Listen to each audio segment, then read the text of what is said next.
As you may know, this year marks the 25th anniversary of our speakers program. Throughout the years, we have had the opportunity to host many of the world's leading social and political figures. We are proud to continue with that tradition this afternoon. As always, for the question and answer session, there are microphones on both sides of the auditorium to ask questions. Now I would like to introduce Arash Naeem from UCLA's International Students Association.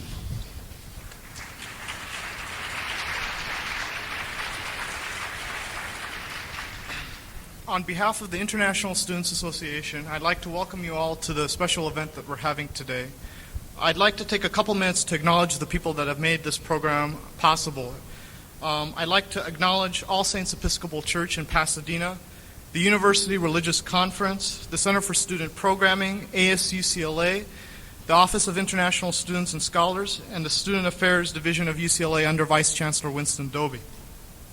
I think it's important to point out that this program was student-initiated, student-organized, student-funded, and for the most part, so that the Archbishop Desmond Tutu would have an opportunity to speak to students. For an event of this magnitude and the fact that students are organizing it, I think that a lot of cooperation has taken place to be able to bring this event on campus. And I'd like to acknowledge Mike Fuqua and Eugene Hernandez and the entire campus event staff who have made this event possible and organized it so quickly on campus. On the same note, I'd like to acknowledge Sipo Niao from the General Secretary of the South African International Student Congress, without whom UCLA would probably not be a host campus for this event at for UCLA. At the same time, this event is being funded by USAC and the ASUCLA Board of Directors. And without taking any further time, I'd like to introduce you to the General Secretary of the South African International Student Congress, Sipo Niao.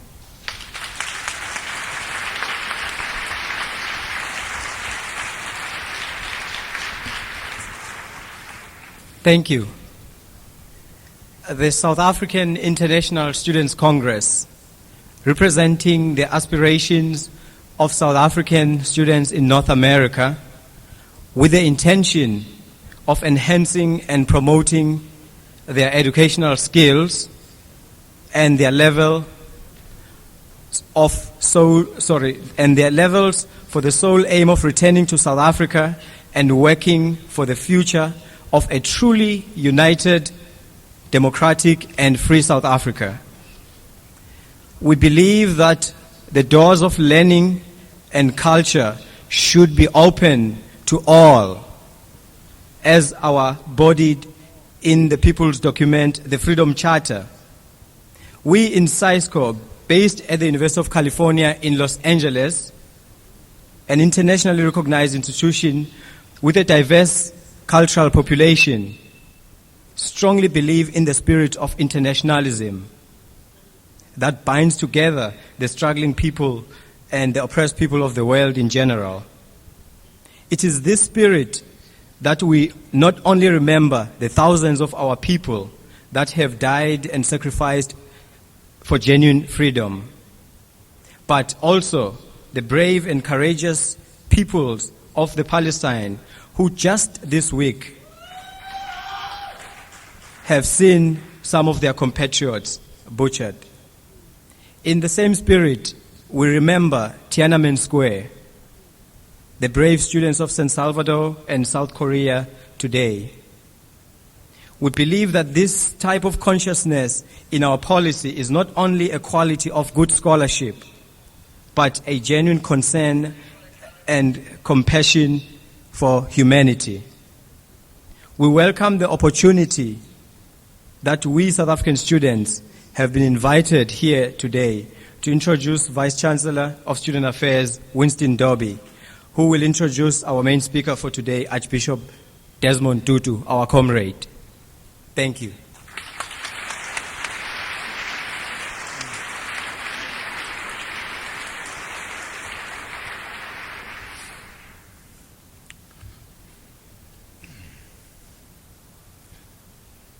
I haven't seen Ackerman Union so full in a long, long time. I'm extremely pleased and honored, on behalf of Chancellor Young and the entire UCLA community,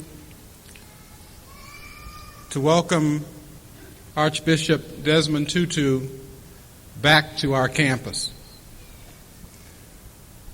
Archbishop Tutu's fame, his stature, really merits a single sentence introduction. But I would probably be remiss if I didn't give you an opportunity to get to know a bit of the person.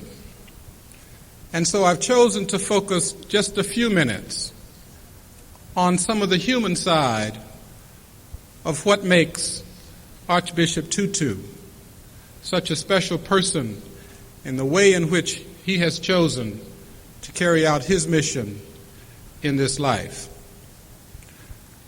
I go back to when he was 14 years old.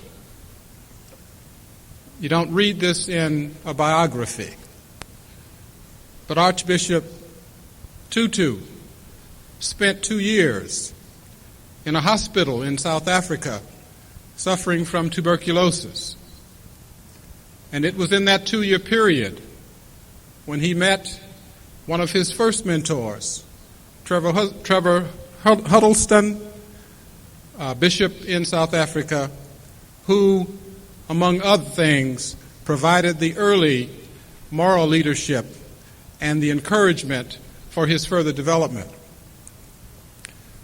I often wonder what would have happened if Archbishop Tutu had not had that early experience. His first professional life was actually in teaching.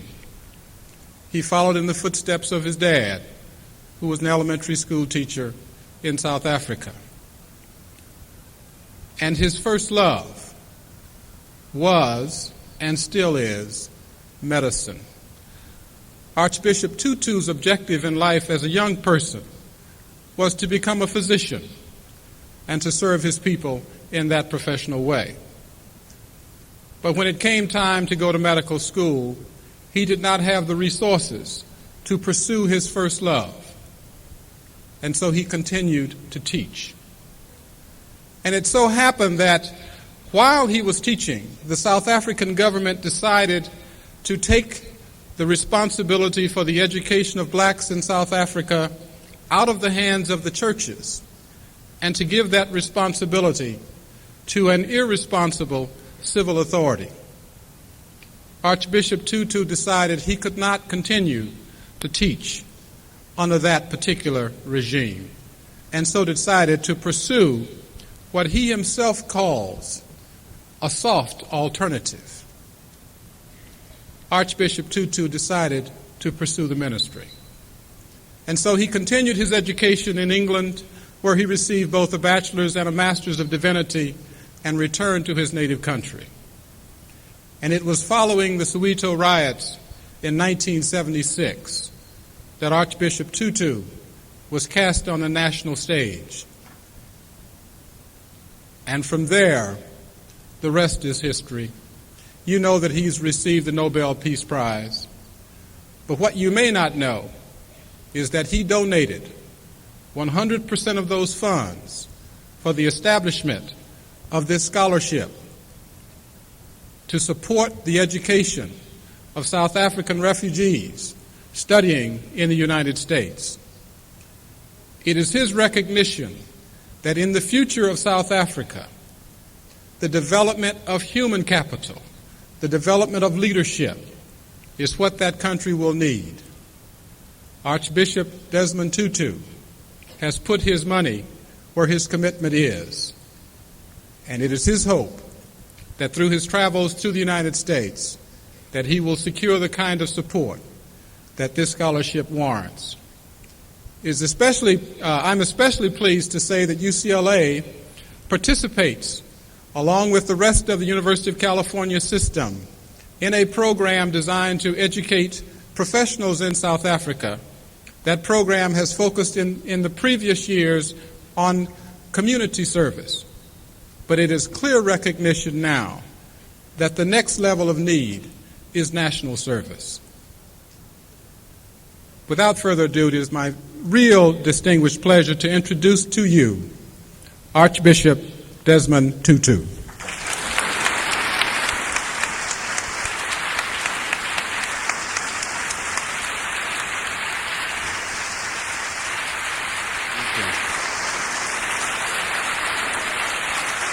Thank you. Thank you. Thank you.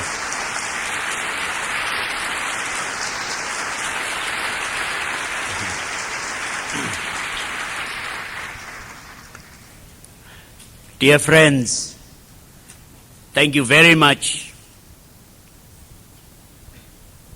I bring you greetings from your sisters and brothers in South Africa. And I greet you in their name. Good afternoon. Oh, that was one of the lousiest responses I've ever had. Let's try again. Good afternoon. Good afternoon. Slightly better. It's very heartwarming to receive the kind of welcome that you have given. At home it isn't always that way. They are not entirely complimentary of Archbishop Tutu. One of the stories they tell is of how when Archbishop Tutu died, he went to heaven where he thought he should be going, and St. Peter told him, sorry, you have to go down to the warmer place. And I proceeded to the warmer place. A fortnight later, there was frenzied knocking on the doors of heaven. And when St. Peter opened, old Nick himself was standing on the doorstep. And St. Peter asked, and now what are you doing here? And he said, well, you sent Bishop Tutu down there. He's causing so much trouble, I've come to ask for political asylum.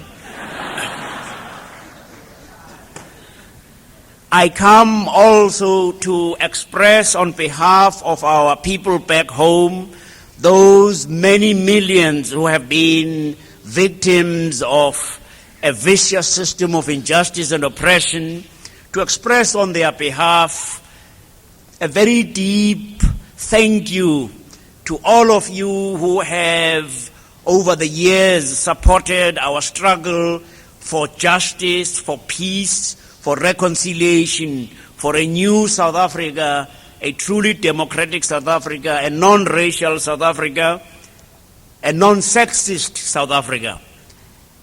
It isn't given to many to be able to say that they know they speak on behalf of millions without being presumptuous or without fearing contradiction. I stand before you now knowing that in this instance, I do, without fear of contradiction, speak on behalf of many millions who say, thank you for helping us. Thank you for bringing us to this quite remarkable point in the history of our country. I was around in this country in 1984.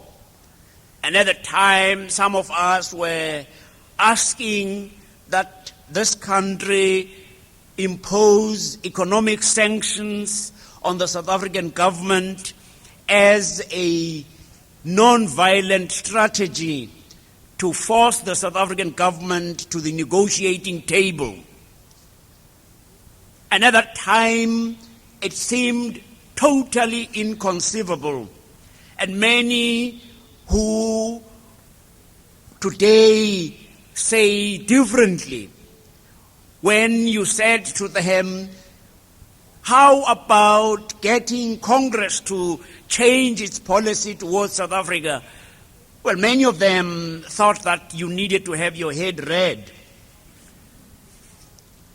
And then it was due to the extraordinary commitment of people like yourselves, not only young people, because there were others who had over the years been involved in what appeared to be a thankless task, trying to change the policies of this country towards South Africa. But undoubtedly it was mainly young people.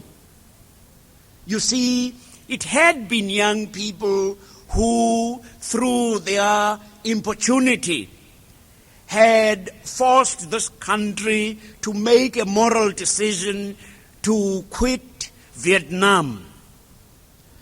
But in that case, you could perhaps as a cynic say they were bound to be concerned about what was happening in Vietnam out of some self-interest. It was, after all, their brothers dying there, and they too might be up for the draft.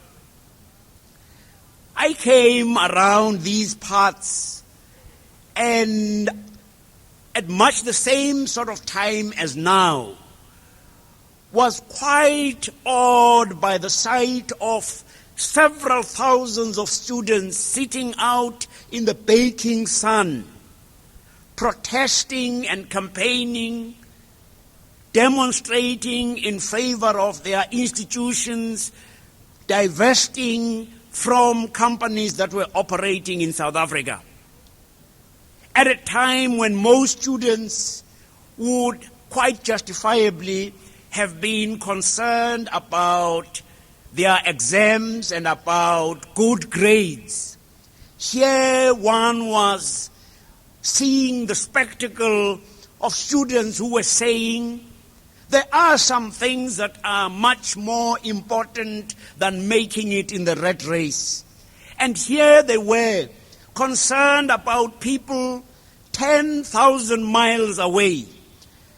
And the faith that was dwindling in humankind was rekindled. Because here were students saying, the world is made for something slightly better than nuclear incineration. The world is made for something better than being involved in the rat race.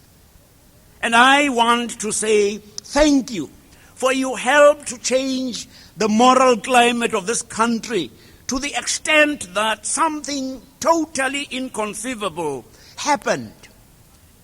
That this country was able, through the pressure of public opinion, to get Congress not only to pass the anti-apartheid legislation on sanctions, but indeed to be able to muster enough support to have a presidential veto override. So that today this country is one amongst those which have applied sanctions, which have helped to move us to the point we have reached. And so I want to pay to you and to several others, such as yourselves, a very, very warm tribute. I would like to be giving you an ovation. I can't, without seeming to be peculiar, do it all by myself. So I would ask you to join me in giving a warm ovation to yourselves and to the many, many others who have helped to do what I have just been describing. Please join me.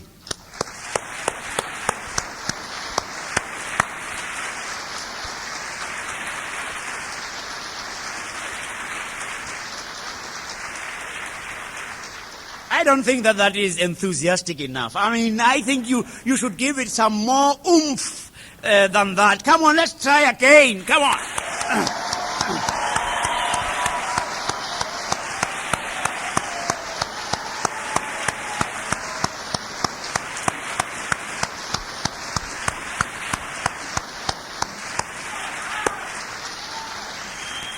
That is a great deal better. Because, dear friends, we are living in stirring times. Who would have thought that we would be witnessing people march in Berlin and the Berlin Wall be breached?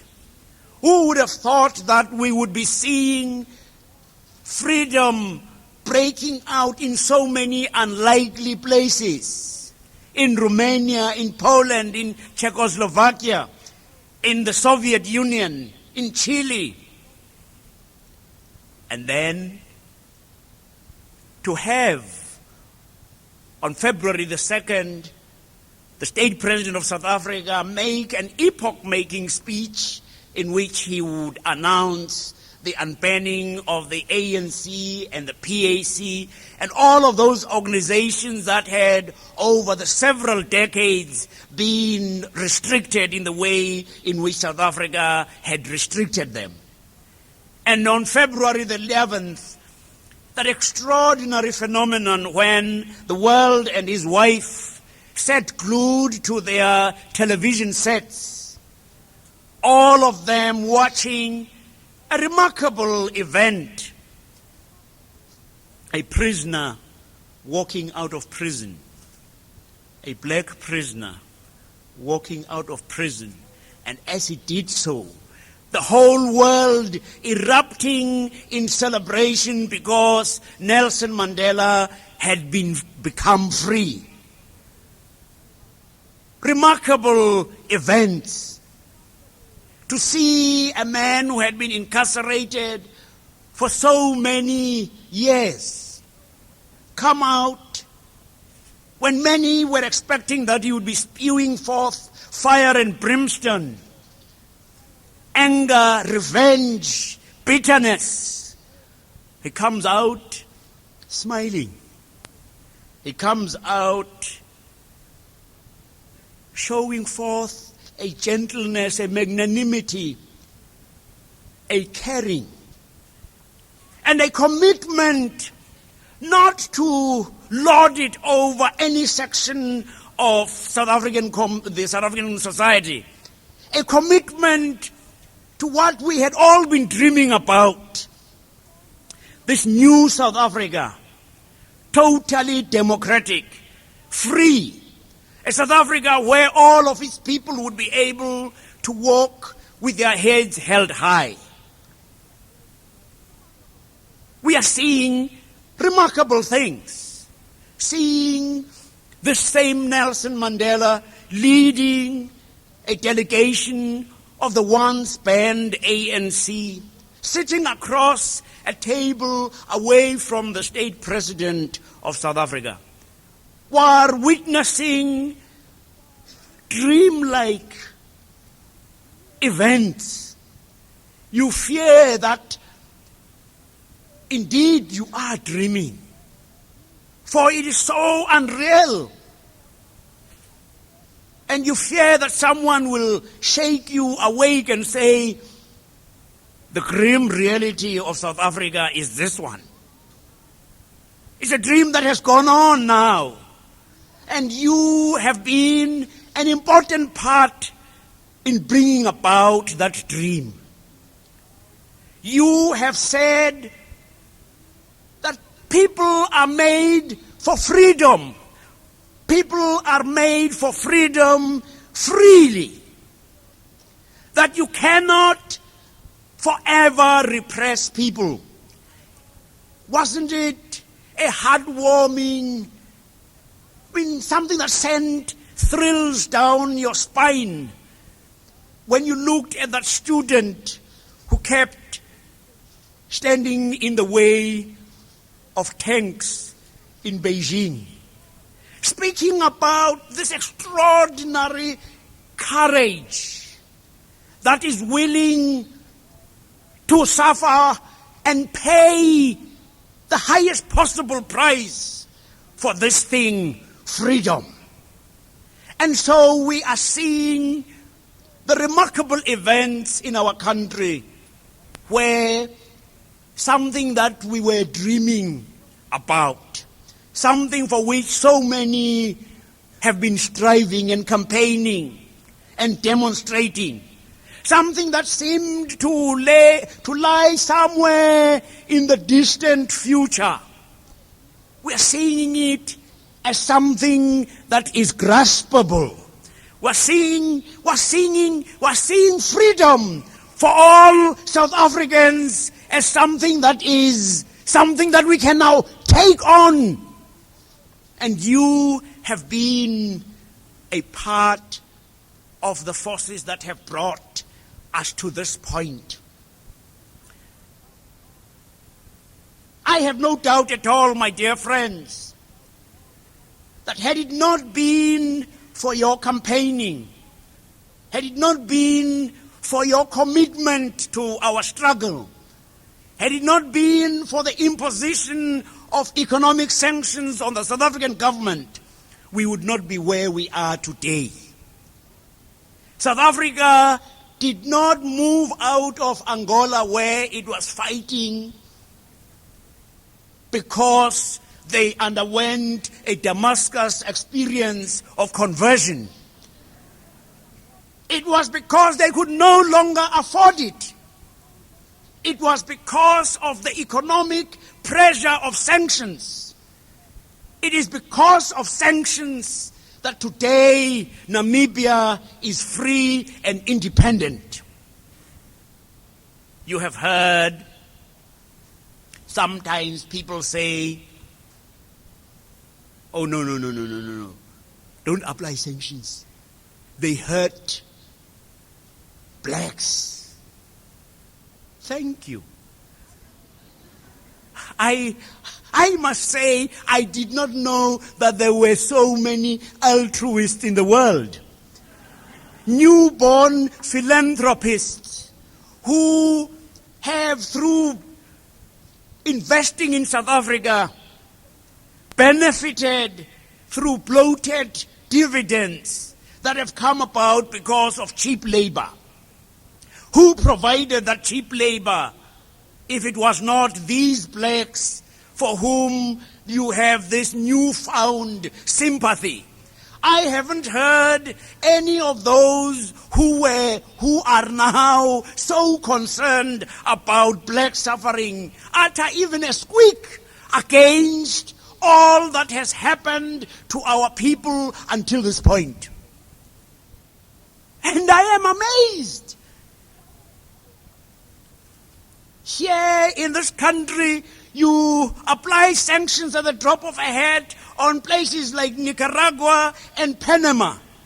I haven't heard anyone engage in these extraordinary intellectual contortions, arguing about whether sanctions are effective or whether they hurt people. All I know is that Namibia would not have been free today, Namibia would not be independent today had it not been for sanctions. I know that Nelson Mandela and others would not be free today had it not been for sanctions.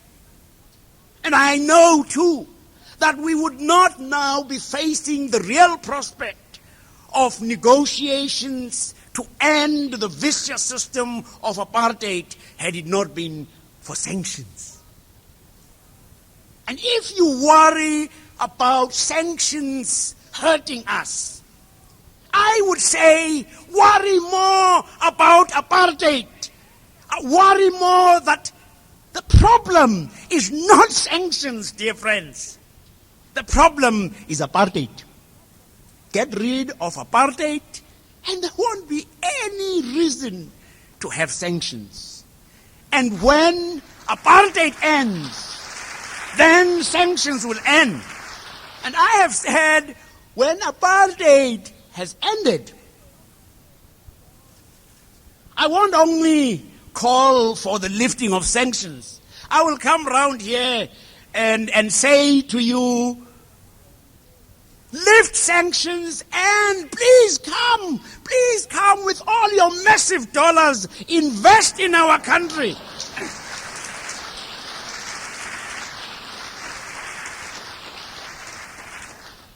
The There is no doubt at all in my mind. And friends, let's not be kidded. Apartheid is still very firmly in place. Yes, Mr. de Klerk must be commended for his courage, and I do so. I take off my hat to him. He is an important factor for getting us where we are. So is Nelson. And it is a good thing that they appear to have a wonderful rapport.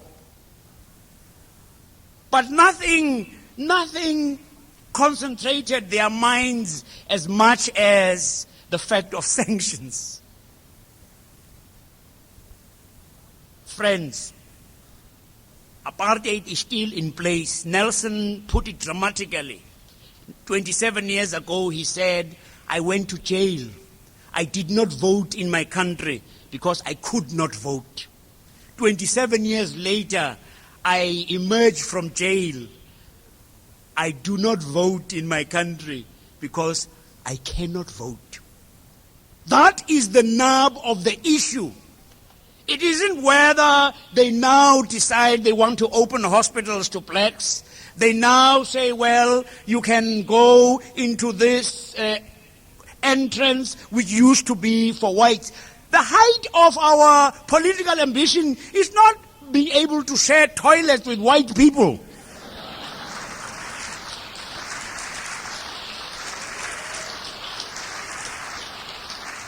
What we want is not to be given crumbs of... somebody decides, well, now let's give them a few crumbs now and again.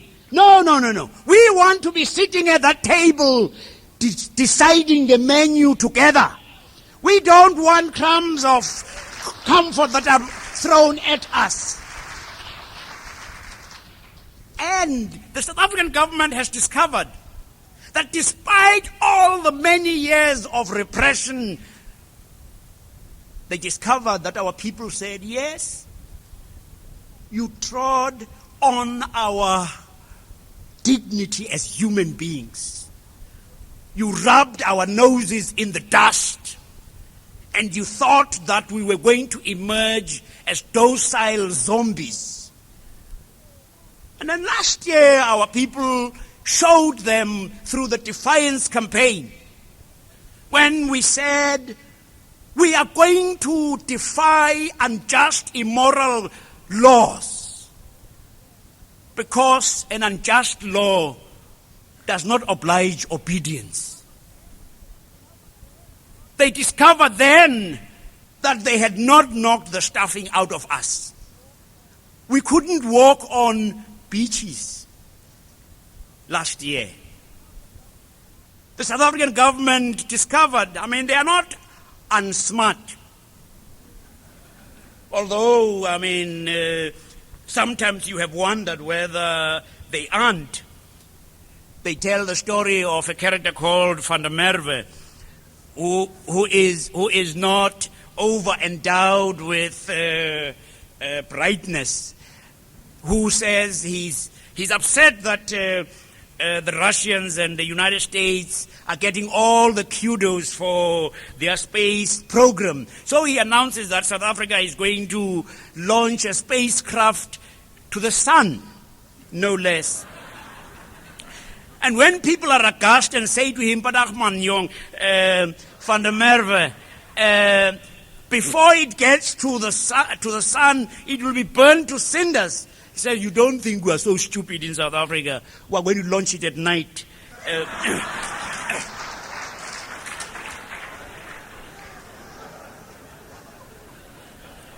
There is no doubt in our mind that our cause is going to prevail. We do not say we are debating still whether we are going to be free or not. We are going to be free. South Africa is going to be free. A freedom for all our white fellow compatriots.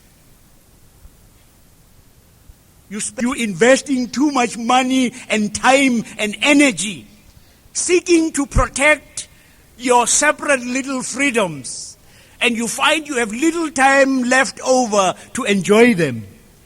You are not going to be free until we are all free.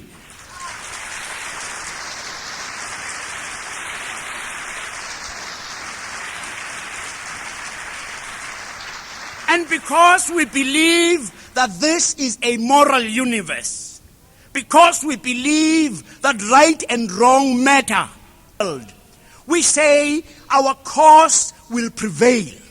Our cause, for we do not seek to dominate or oppress anyone. We are saying that we want to enter into the world, saying to white people, please, will you give us our freedom?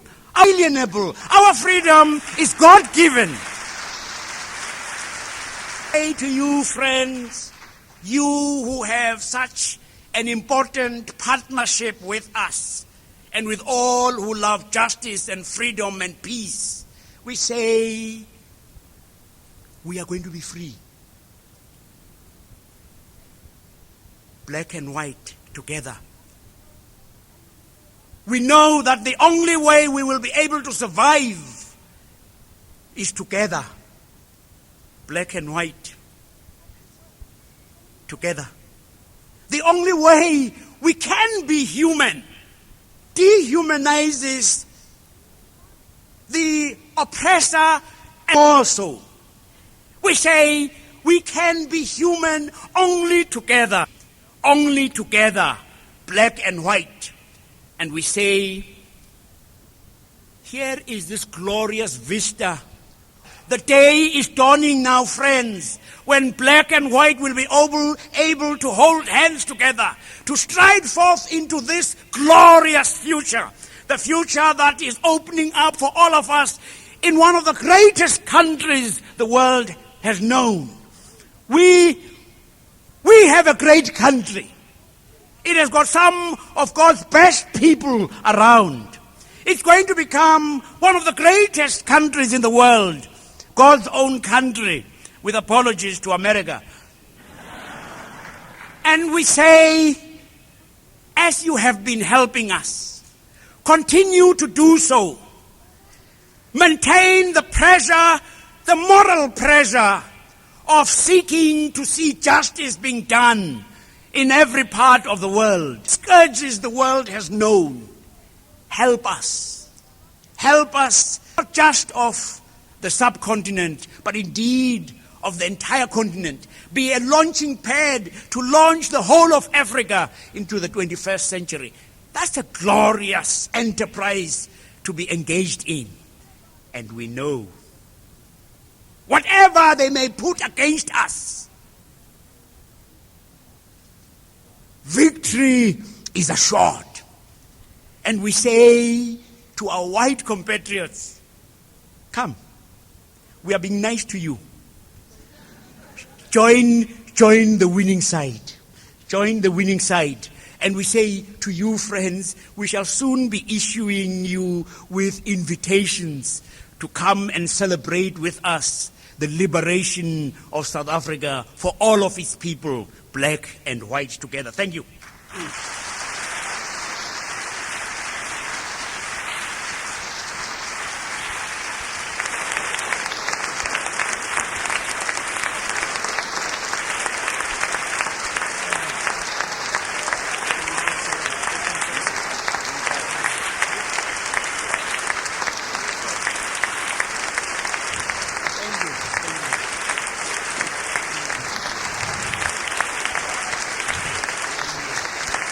At this time, we have time for 4 questions.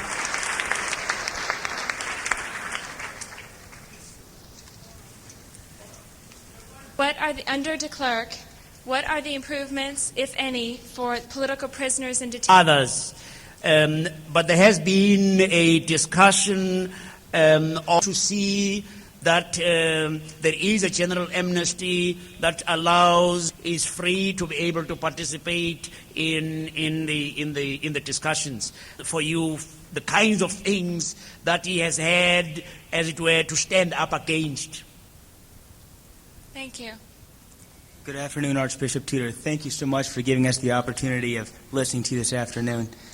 The Soviet Union has long been a strong supporter of the African National Congress in their struggle against apartheid. However, recent Soviet policy has advocated political concessions and economic collusion with Pretoria. Are the Soviets losing sight of ANC goals, or is it merely a political maneuver to further advance the cause? Government could no longer speak about a total communist onslaught and maneuvering. It is, I think they are facing up to realities that... More question. Let me ask mine. Yes. That the state of Israel supports the military regime of South Africa. Well, that is a statement, and I would say that I have already indicated my own concerns when I was in Israel last year. My own concern, and I have indicated our deep distress, just as black South Africans, on the whole matter of that particular collaboration. I have also made it quite clear there have been very many there who, in relation, there is no question at all that Israel has. We have called on Israel to hear the genuine cries in Israel. I appreciate you, I honor you, and I'm glad that you said that. Only can Western Europeans be part of the Jewish religion, but also the original people, the first world people, are also part of the Jewish religion. And I welcome you to the United States of America, and our people need to wake up. Thank you. Please join me in thanking Archbishop Tutu. Thank you.